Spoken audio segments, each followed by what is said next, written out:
আজ সত্যি একটাই নাম, যিনি একাই পুরো পর্ব কাঁপিয়ে দিলেন। আপনারা কি খেয়াল করেছেন আজকের এপিসোডে কে সব আলো কেড়ে নিলেন? হ্যাঁ, আমি বলছি ঋষির মা শোভা ব্যানার্জির কথা। আজকের জোয়ার ভাটা পর্বে তিনি দেখিয়ে দিলেন চুপচাপ থাকা মানেই দুর্বলতা নয়, সময় এলে ঝড় তুলতেও জানেন। এতদিন যিনি সংসারের শান্তির জন্য চুপ ছিলেন, আজ তিনি সরাসরি শঙ্খ আর ঈশিকাকে সত্যিটা শুনিয়ে দিলেন। শঙ্খকে স্পষ্ট জানিয়ে দিলেন স্বামী ও বাবা হিসেবে দায়িত্ব এড়িয়ে শ্বশুর বাড়িতে বসে থাকা লজ্জার। সংসার মানে শুধু সুবিধা নেওয়া নয়, দায়িত্ব নেওয়াও জরুরি। তার সেই সংলাপ, সেই চোখের দৃঢ়তা সত্যি গায়ে কাঁটা দেওয়ার মতো ছিল। আজ যদি ঋষির মা এই কঠিন অবস্থান না নিতেন, তাহলে ঐশী, শঙ্খ আর মেশোর পুরো পরিকল্পনাই সফল হয়ে যেত। কিন্তু শেষ মুহূর্তে কাকিমণির রুখে দাঁড়ানো আর শোভা ব্যানার্জির দৃঢ় কণ্ঠ পুরো খেলাই ঘুরিয়ে দিল।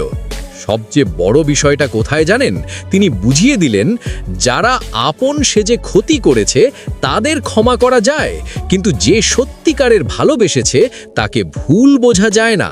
উজি বা জ্যোতি যা করেছে তা ছিল বাবার প্রতি হওয়া অন্যায়ের প্রতিবাদ, কিন্তু কখনো তাকে ঠকবাজ মনে হয়নি।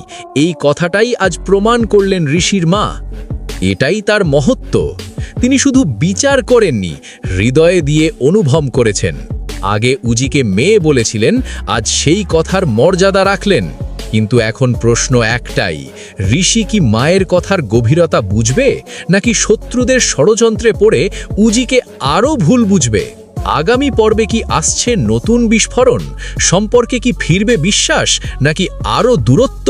আপনাদের কি মনে হয়েছে আজকের পর্ব নিয়ে? কমেন্টে অবশ্যই জানাবেন।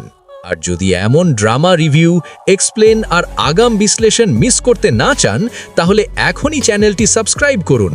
ভিডিওটি ভালো লাগলে লাইক দিন আর শেয়ার করে দিন সব সিরিয়াল প্রেমীদের কাছে। আবার দেখা হবে পরের এপিসোড রিভিউতে। ততক্ষণ পর্যন্ত স্টে টিউনড, স্টে ড্রামাটিক।